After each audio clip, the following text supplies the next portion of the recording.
اریان په دې یم چې کم وخت راغې زوی رالګي او خپل پلار او مور چې دی په هغې باندې ډزې کوي هغه وجني. تاسو ته په تصویر کې ښکاري د دې نور معاملاتو له رازو چې څه قیصه شوې ده. کم هلک چې دی د مایارو جندول دیر لویر سره هغې تعلق لري په خپل پلار او مور باندې ډزې کړي دي په کم په نتیجه کې چې د دې هلک پلار هغه وفات شوی دی. مور چې کم ده هغه ډیره زیاته زخمی ده. کم د هغه ځای انتظامی مطابق چې دلته کم علاج روان و هغه ونه شو بیا چې کم دی تیمرګري هسپتال ته هغه منتقل کړی شوي دي. د فایرینګ واقع ولې راله مخې ته او څه داسې چل شوی و چې آیا دا هلک چې دی هغه راپاڅېدو او په خپل مور او پلار باندې ډزې وکړې.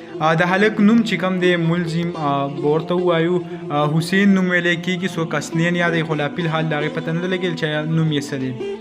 معاشره کم حالات ته ورسېده دا هلک چې کوم دی 16 کال عمر او ویلی کېږي چې یو ټیک ټاکر هم دی خو د ټیک ټاک کې ما د دې اکاونټ او هر څه ډېر زیات سرچ کړم خو په مخې لا رانغې که آینده څه ویډیو صحیح راغلی تاسو سره به شریک کومه.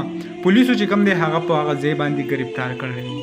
نو په دې کې سمیع الله خاطر صاحب زه تاسو ته په سکرین به هم وښیم هغې یو پوسټ کړی دی د دې په هکله باندې په هغې کې لیکلي دي چې آیا کومه واقعه چې شوې ده هغه شوې ده نو د هغې نه پس بیا خلکو څه لږ شان کمنټس خپل کړي دي نو زه تاسو ته هغه د خلکو رایې چې دا هغه پیش کوم.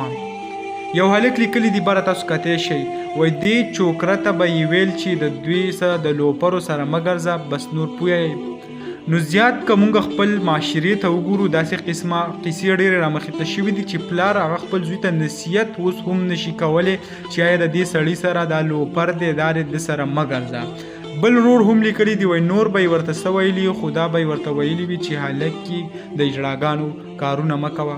بله دا خبره چې کوم دی هغه دغه کېږي ځکه چې د هلک کم سټایل چې دی کم ویښته او داسې نور حرکتونه نو هغه د یو ټیک ټاکر ټیک ټاک طرف ته یو سړی راشي نو هغه دا سټایلونه چې دی هغه ډېر زیات کوي.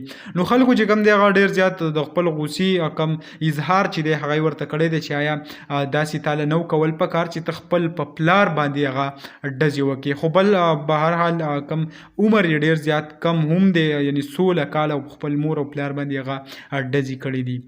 دغه ویډیو و دغه د افسوس کم خبرو هم تاسو سره شریک کوو. ویډیو در سره مخکې هم شیر کړئ چې نور خلکو ته هغه هم پته ولګي او د دې نه خلک عبرت واخلي چې آیا سبا له داسې حرکت هغه څوک ونه کړي.